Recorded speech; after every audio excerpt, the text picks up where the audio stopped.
Baik, terima kasih Bu Ketua, Ketua Sidang Proposal. Assalamualaikum warahmatullahi wabarakatuh. Waalaikumsalam warahmatullahi wabarakatuh. Yang sama-sama kita hormati Bu Ketua, Bu Dr. Rabiatul. Nah, di sini juga hadir pembimbing ya, pembimbing Pak Dr. Mopi dan Pak Dr. Sujipto kan. Juga ada sekretarisnya Pak Heroza ya, pelaksana dan tentunya yang kami banggakan ya, Saudara Elvi Khairani S. S. Siregar, bukan? Oke, tadi udah banyak sekali dipantik oleh Bu Ketua kan. Memang sejauh-jauhnya suatu riset itu tentu kelihatan penetrasi riset problem kan. Namun sebelum itu mungkin kita perlu berdiskusi ya. Artinya saya dan kami, saya pada khususnya itu bukanlah mencari kesalahan, menghakimi kan, tetapi kita menyamakan persepsi kan. Kita berdiskusi agar proposal ini bisa kita increase, kita develop kan menjadi sesuatu yang lebih baik ya. Artinya proposal ini nggak ada yang salah gitu kan. Tinggal kita samakan persepsi cara berpikir kita pada saat kita mengambil suatu riset kuantitatif ya. Ini kuantitatif murni ya. Iya, Betul Pak. ya? Betul. Iya. Kalau kuantitatif murni ini diskusi sebetulnya enak. Kenapa? Kita menggunakan rule of thumb, suatu kaidah yang sesungguhnya sudah diakui secara umum gitu kan. Nah, yang pertama, saya sering ya, pada saat kita mengambil suatu penelitian, maka kebenaran kita membangun model atau kerangka pemikirannya harus clear.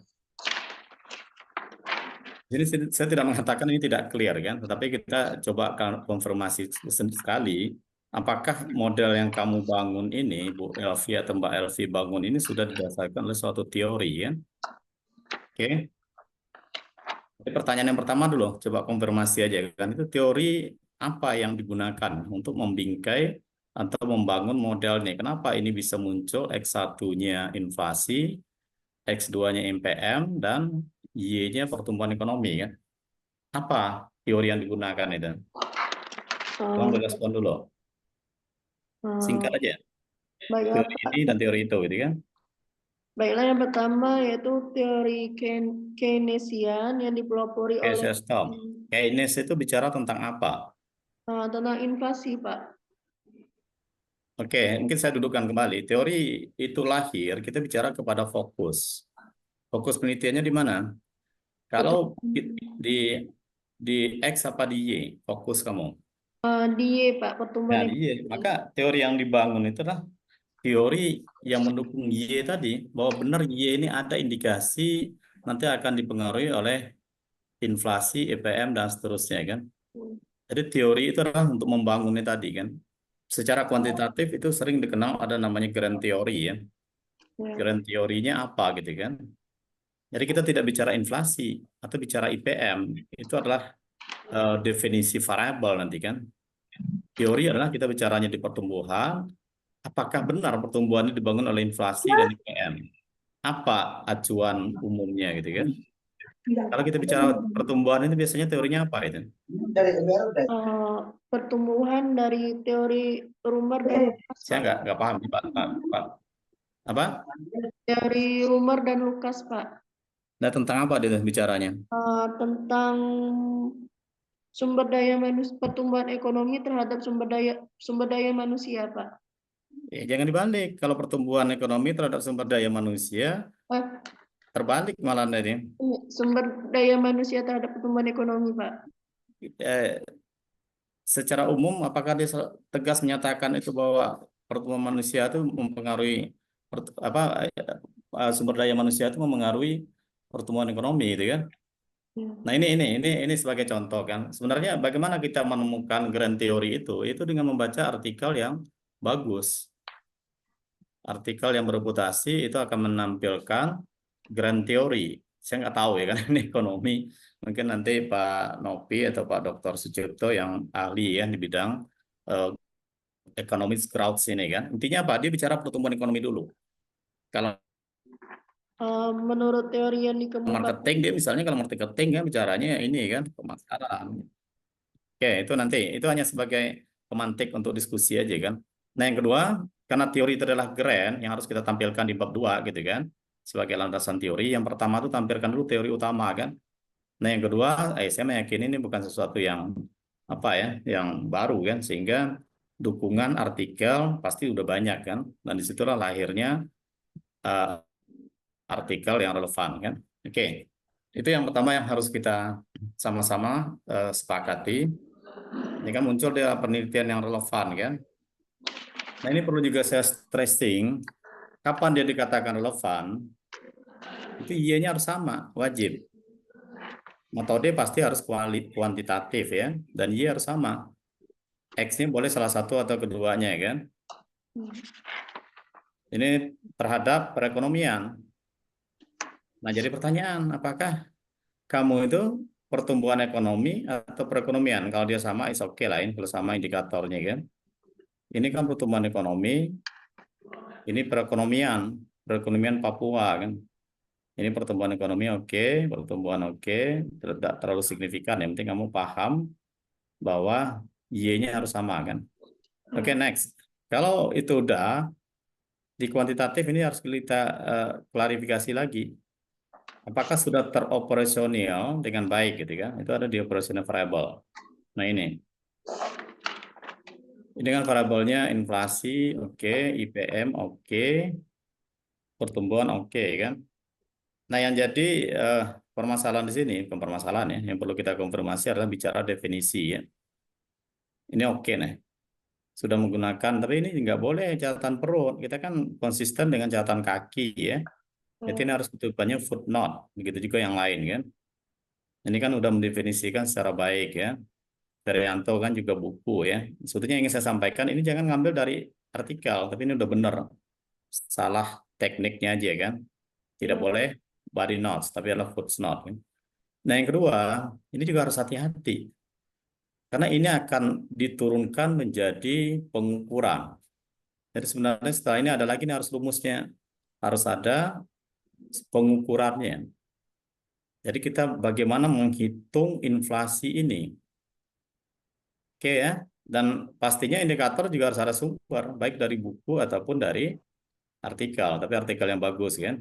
iya, Pak. Nah ini harus diperkuat dengan eh, kutipan dari mana kan. Cuman bukan itu yang jadi fokus yang ingin saya sampaikan kan. Yang ingin saya sampaikan, kalau kita menggunakan variabel inflasi, nanti akan muncul angka ya.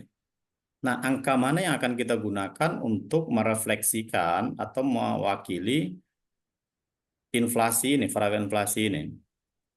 Kalau Mbak Elvi menggunakan 4 indikator, maka setiap indikator akan muncul pengukurannya. HAPB misalnya kan. Ini gimana mengukurnya? HAP gimana mengukurnya? Berarti dia punya banyak angka di sini. Nah, ini yang perlu kayak saya klarifikasi kan. Ini muncul indeks harga aset. Setiap poin 1, 2, 3 ini akan melahirkan pengukuran kan. Betul nggak? Iya, Pak. Artinya Ibu menggunakan 4 indikator ya. Atau kalau salah persepsi saya nggak apa-apa. Makanya kita harus luruskan gitu kan. Jangan betul-betul aja karena konsekuensinya kalau betul indikatornya nanti ada 4 untuk mengukur variabel X ini. Nah, apakah demikian atau bukan gitu kan? Coba ada respon dulu. Atau Eh, ada satu pengukuran mengukur inflasi. Misalnya apa? Inflasi itu diukur dari kenaikan harga ya, betul ada rumus ya. iya, Berarti Pak. yang jadi indikator adalah rumus menghitung inflasi tadi. Jadi angkanya lahir 1. Kalau ini ada nggak mengukur indeks kan, mengukur indeks harga. Yang ini kan beda-beda nih. Apakah semuanya digunakan? Tidak, Pak. Nah, yang digunakan yang mana? Yang deflator produk domestik bruto PDB, Pak. Satu ya. Iya, Pak.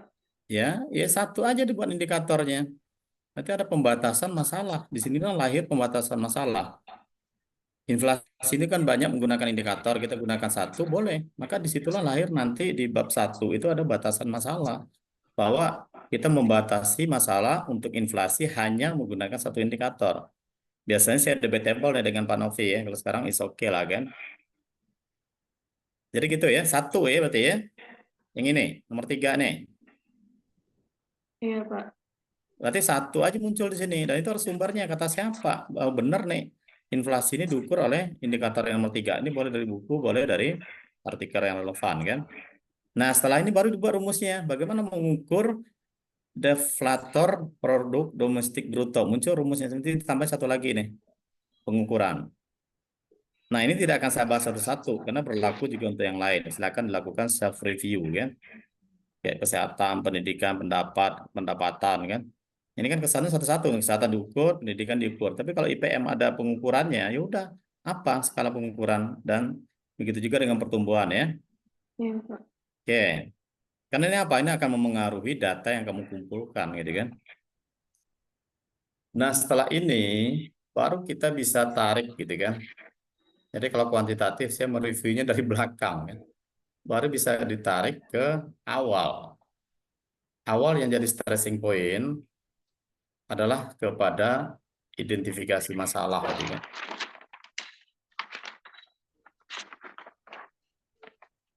Menurut Mbak Elvi itu sebenarnya identifikasi masalah itu apa sih yang harus kita tampilkan secara umum? Eh, Secara umum aja cara berpikirnya. Yaitu Memang ma- kata-katanya identifikasi masalah. Secara umum apa yang harus kita tampilkan? yaitu masalah di awal sebelum merumuskan Oke, masalah, Pak. ya sebetulnya ini adalah penegasan kembali masalah. Intinya adalah masalah yang kita tampilkan kan.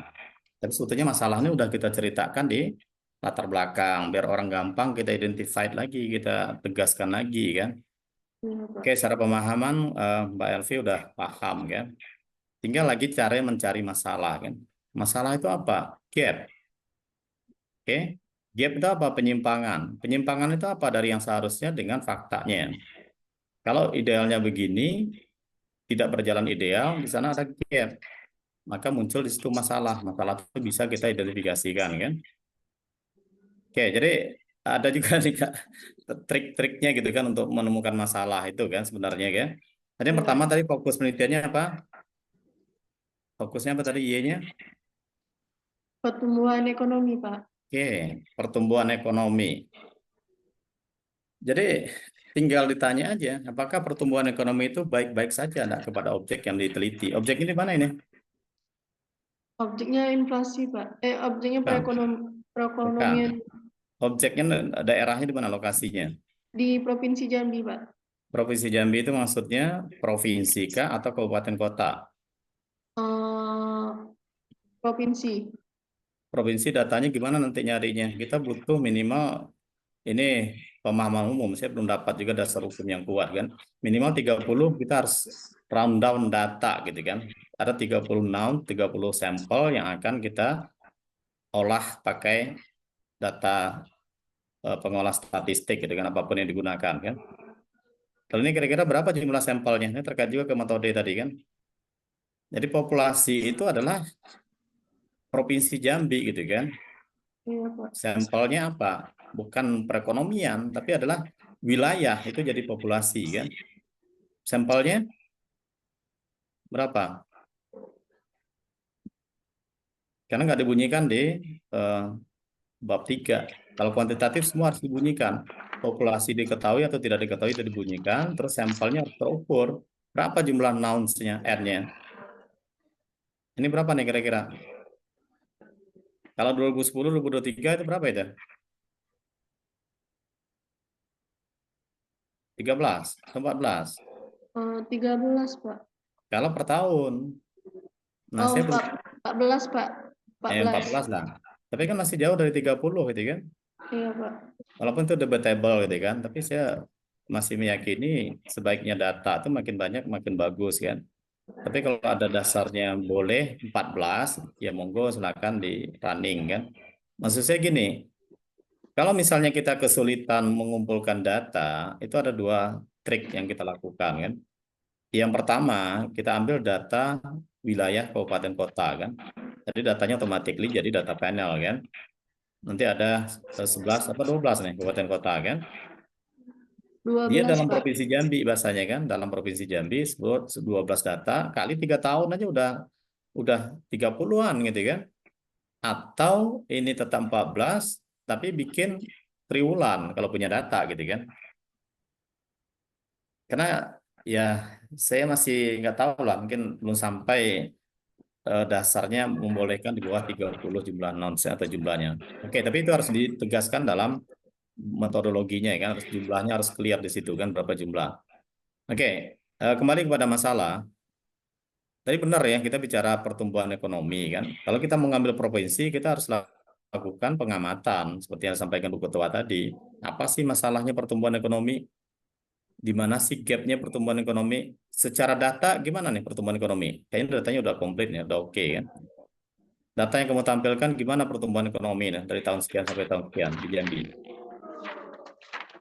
Eh, Data pertumbuhan ekonomi dari 14 tahun terakhir itu berfluktuasi, Pak. Ya, semua pasti fluktuasi. Kalau tetap itu kiamat. Fluktuasinya trennya naik apa turun? Turun, Pak. Turunnya berapa persen? Turunnya 3,27%. Rata-rata ya. Kalau rata-rata itu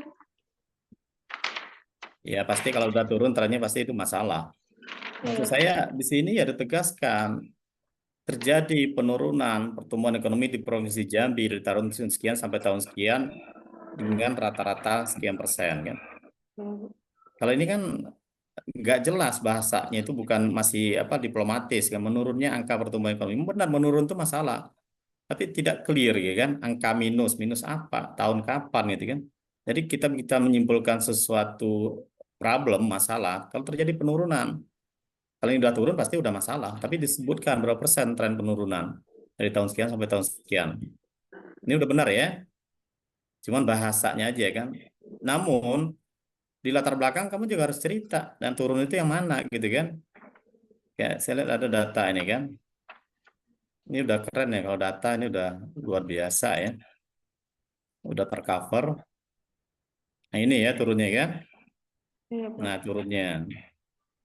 Sini. Jadi penjelasan di sini nggak usah lagi disebutkan per tahun. Tapi kita harus menyampaikan trendnya. Makanya sebenarnya saya lebih suka yang ditampilkan di sini pakai tabel gitu kan. Jadi kita tahu berapa perubahan dan berapa persen gitu kan. Sehingga berdasarkan data di atas kita jelaskan. Jadi dalam tabel yang baik itu, apa narasi yang baik itu, kita tidak mengulang apa yang ditulis, tapi adalah menyimpulkan apa makna yang kita tulis gitu ya. Paham ya maksudnya ya? Iya, Pak. Kalau saya lebih suka tabel. Kalau ini kalau bisa ya ini kan susah kita nyarinya. Berapa nih tren turunnya? Turunnya memang turun, turun, turun, turun kan? Memang turun nih secara umum turun kan? Tapi kita kan nggak dapat trennya. Maksud saya itu yang perlu kita jelaskan. Nggak perlu lagi kita menjelaskan detail gitu kan 2011, 2020, 2000 sekian, ini sekian. Orang nggak perlu baca itu. Orang mau melihat bahwa data yang kita tampilkan ini mempunyai sesuatu permasalahan kan. Kayak bisa dipahami ya. Iya, Pak. Iya, kamu ini mampu ini sebenarnya kan kurang pede aja kan. Ini kan nggak nyalain kan, diskusi-diskusi doang. Nanti di ujian itu yang real ujian itu adalah ujian tesisnya. Kalau pratesis kita juga mesti melakukan review kan. Ini saya mengajak Anda, kamu berpikir cara berpikir riset kuantitatif itu begitu kan, mengidentify suatu masalah. Yang berikutnya apa? Kita harus bicara determinannya tadi. Apa determinan pertama? Inflasi ya. Inflasi, Pak. Inflasi. Ya oke, inflasi juga. Nah, inflasi itu masalah nggak dari data? Itu Eh, yang perlu kita simpulkan. Nah, ini inflasi. Masalah nggak data inflasi nih? Trennya. Ini inflasinya naik atau turun? Nah, ini PM. Inflasinya turun, Pak. Bagus apa jelek itu kalau turun? Bagus, Pak. Bagus ya. Mm. Bagus dia inflasi turun kan. Terus masalahnya kenapa kalau inflasi turun? Permasalahannya, Pak, inflasi turun, tapi pertumbuhan ekonomi naik, Pak. Jadi tidak sesuai dengan teori yang ada, Pak. Lah kita kan belum mengukur itu kan. Nanti baru kita ukur. Kalau ini kita lihat data dulu, kita abaikan dengan kita harus memetakan setiap variabel itu apa behind of this data ini kan, apa masalah dalam data yang kita ungkap kan. Turunnya berapa persen ini? Eh, Berdasarkan rata-rata itu sebesar 3,32%, Pak. Oke. Nah, di situ bisa nggak kita menggali bahwa turunnya sekian juga sebetulnya juga masih masalah gitu kan. Itu harus kita tandingkan datanya sama kayak naik misalnya pertumbuhan naik kan. Pertumbuhan naik itu bukan bisa kita katakan itu bisa bagus, bisa juga ada masalah. Tapi kita harus ada source-nya sebagai pembanding standarnya kan. Kebetulan kamu turun ya udah selesai kan. Kalau ini kan dia baik. Cuma baik ini masih ada celah enggak yang gagal di sini? Ada enggak yang seperti yang disampaikan Bu Ketua tadi indikator standarisasinya kan? Jadi kita membedah data gitu ya. Jangan kita mengukur "Oh, kenapa inflasinya turun, kok pertumbuhan inflasinya bagus, pertumbuhannya kok enggak. Enggak bisa kita nantikan ke situ. Karena itu yang nanti akan kita ukur. Apakah itu akan memengaruhi atau tidak gitu kan. Tapi kita real mengulik data ini secara mendalam apa masalahnya. Kita bisa bandingkan misalnya dengan standar negara maju kan atau standar apa lah gitu. Intinya kita pengen ini tetap masalah loh walaupun ini bagus gitu. Saya sering berikan contoh gini, misalnya apa? Pertumbuhan eh, perbankan syariah itu kan signifikan. Naiknya itu lumayan itu kan. Di atas angka 10% kan kalau kita lihat bicara data gitu kan. Namun penyakitnya di mana? Penyakitnya kok market share-nya kecil. Market share-nya belum nyampe 10%, baru 7 atau 8% kan. Jadi walaupun perbankan syariah ini naik secara angka, secara data, tapi sebetulnya di situ masih ada masalah. Market share-nya belum bisa dicapai atau ditingkatkan kan. Sama juga halnya begini kan, itu PR kamu mencari, menggali kan. Biar dia lebih elok. Kalau kita menandingkan, wah ini kan pertumbuhannya turun, kenapa ini naik? Kenapa ini bagus? Kenapa pertumbuhan kok enggak gitu kan? Nah, itu bukan itu fokus stressing yang akan kita teliti, itu nanti akan kita gali gitu kan hasilnya. Kalau sekarang kita harus menandingkan di tataran yang sama gitu kan. Gitu ya. Ya, Pak. Ini kamu udah komplit ini kan, oke. Tinggal lebih mantap. Makanya saya jalan untuk lebih dalam gitu kan, karena udah masuk gitu kan. SDM. SDM itu gimana kan? Ini kan bahasanya di sini manusia yang tiap tahun meningkat. Nah, ini kan sama juga bahasa tadi gitu kan. Nggak bisa. Kita jangan tandingkan kepada hasil. Ini tugas kita nanti mencari hasilnya. Dari data IPM yang sekarang itu apakah sudah baik? Standar IPM gimana seharusnya secara nasional atau secara internasional kan? Itu yang harus digali kan. Jangan ditandingkan dengan pertumbuhan ekonomi. Nah, itu yang nanti akan kita teliti kan. Oke, it's all. Ini udah eh, qualified kan. Tinggal satu lagi nih. Sebenarnya kamu udah juga bicara tadi namanya riset gap kan. Riset gap kamu ada tadi di awal kan. Tapi yang dikatakan riset gap itu saya lebih suka nyari yang hasil yang bertentangan gitu kan.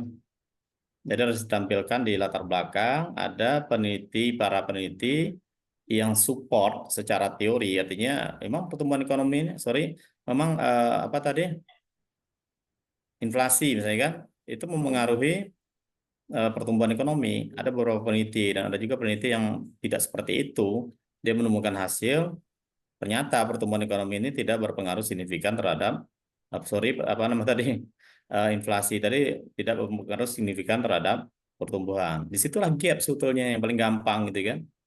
Walaupun sebenarnya bicara riset gap itu banyak yang lain. Nah, sehingga ini bisa kita tegaskan di sini berdasarkan hasil penelitian sebelumnya ditemukan apa namanya pertentangan hasil penelitian kan, ketidakseragaman hasil penelitian dengan menggunakan variabel yang sama kan. Itu namanya riset gap menurut pendapat saya gitu kan. Pendapat saya belum bisa dikutip kan. Oke, tapi bisa kamu pahami lah ya maksud riset gap itu ya. Ya, Pak. Jadi identifikasi masalah, latar belakang masalah harus memuat namanya riset problem, permasalahan penelitian yang terdiri dari gap teori, gap data, gap fakta dan atau gap fenomena dan gap riset kan. Oke. Nah, ini masalah tes saja nih, masalah rasa ya. Tapi kalau saya kalau lebih suka rumusan masalah itu tegas loh itu. Artinya apa? Ini akan melahirkan hipotesis. Betul ya? Hipotesis kamu paham kan? Ya, Pak.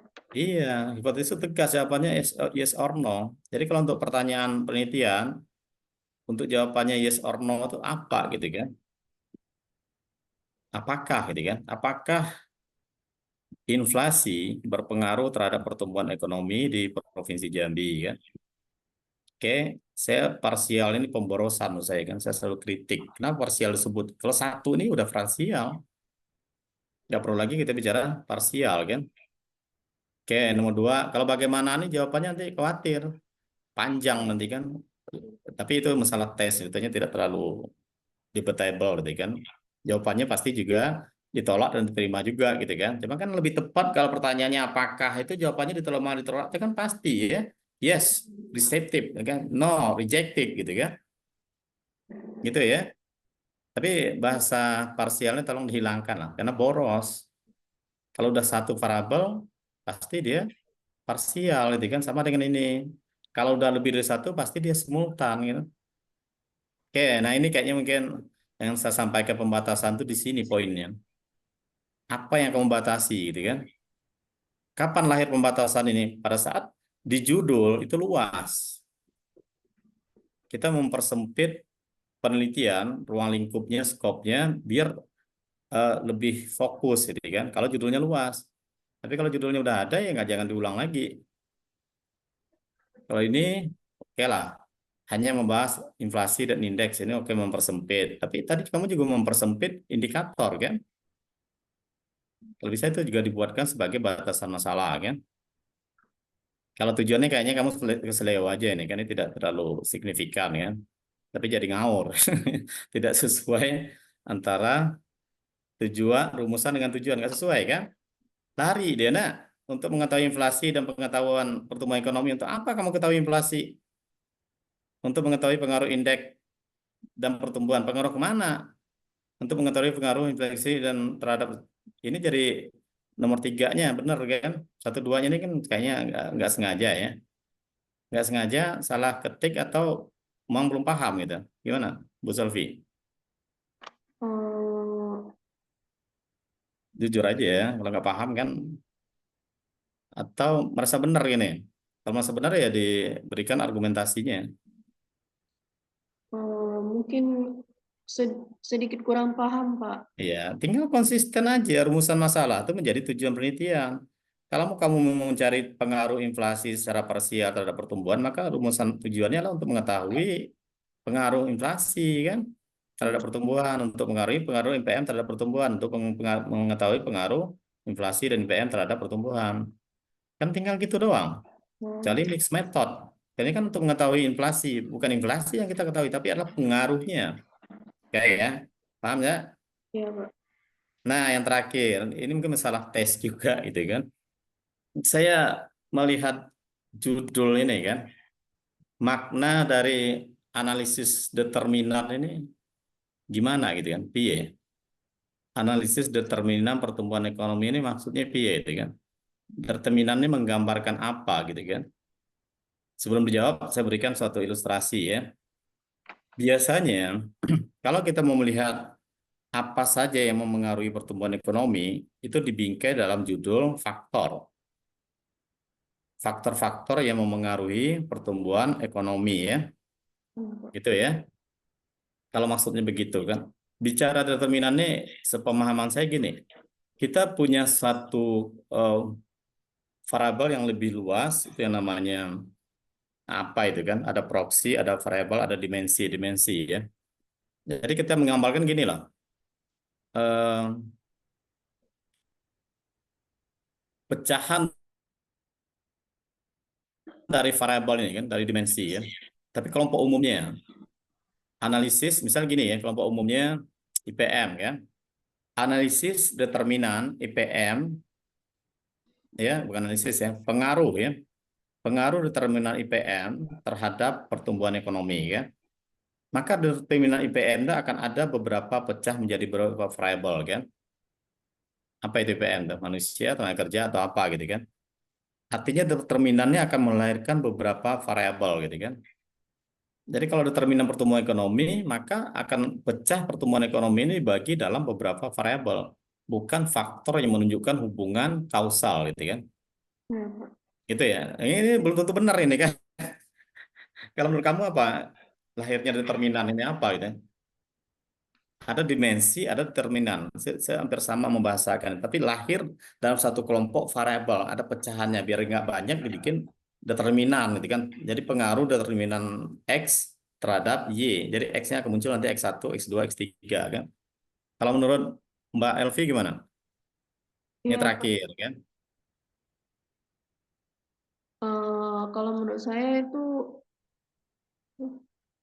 Kalau menurut saya itu, faktor-faktor dari pertumbuhan ekonomi, Pak. Kalau faktor-faktor, kenapa judulnya nggak itu faktor-faktor yang mempengaruhi pilihan judul nanti kan faktor-faktor yang memengaruhi pertumbuhan ekonomi atau pengaruh inflasi dan IPN terhadap eh, pertumbuhan ekonomi ya. Kalau faktor-faktor maka muncul batasannya faktor apa yang kita gunakan. Karena Hmm. di teori kamu pun kadangnya bisa menjebak kamu sendiri gitu kan. Kamu sebutkan di teori, nah saya buka lagi jadinya kan. Di teori malah faktor-faktor pertumbuhan ekonomi itu tidak seperti yang kamu bahas gitu kan. Kamu tampilkan di teori. Banyak faktor kan. Coba di berapa itu kan. Di atas nih kan. Nih faktor mempengaruhi pertumbuhan ekonomi sumber daya alam, organisasi, kemajuan teknologi kan, Hmm. pembagian kerja, nggak ada hubungannya. Ada lagi di atasnya kamu bicara faktor gitu kan. Kalau nggak salah saya lihat sekilas tadi kan. Di atasnya apa di bawahnya itu kan. Bawahnya kali ya. Intinya ada beberapa statement di sini, malah kamu nggak gunakan variabel yang kamu pakai gitu kan. Iya, Pak. Nah ini kan, yang tadi ya. Yang tadi bukan ya. Ini yang lain lagi kan. Ini Hmm. kan. Nah, sumber daya manusia, apa yang tadi nih? Sumber daya alam, pembentukan modal, pengembangan teknologi, faktor sosial politik. Oke, makanya ada beberapa yang tidak relevan. Nanti orang pertanyakan kenapa kok gunakan yang lain? Karena teori kamu kan faktornya ini. Jangan dipaksa orang berpikir kok nggak nyambung gitu. Kamu mengangkat teori yang mempengaruhi faktor pertumbuhan ekonomi itu bukan inflasi dan PM misalnya kan. Oke, jadi keren teorinya itu yang dibangun. Jadi kalau judulnya nanti ya saya pikir judulnya juga tidak masalah kan. Cuma jangan sampai eh, makna judul itu menimbulkan kebiasaan gitu kan. Yang lazim itu setahu saya begitu kan. Karena pengaruh determinan marketing gitu kan terhadap ini. Marketing nanti banyak anaknya variabel A, variabel B, variabel C kan. Mungkin itu oke. Sebelum saya tutup mungkin ada komentar dari Mbak Elvi kan. Waktunya udah pas habis. Habis kami berdua kan. Nanti pembimbing nggak usah komen ada luar aja. Silakan Mbak Elvi. Ada yang mau ditanyakan? Kita kan konsepnya bukan nyalahin, tapi kami berada di Anda itu berpihak ya, bukan kontradiktif, tapi adalah sama itu sejalan kan. Tapi terakhir nanti ya harus diuji gitu kan. Kan nanti kan masih ada berapa tahap kan. Silakan, ada nggak? Kalau nggak ya nggak apa-apa, nggak wajib.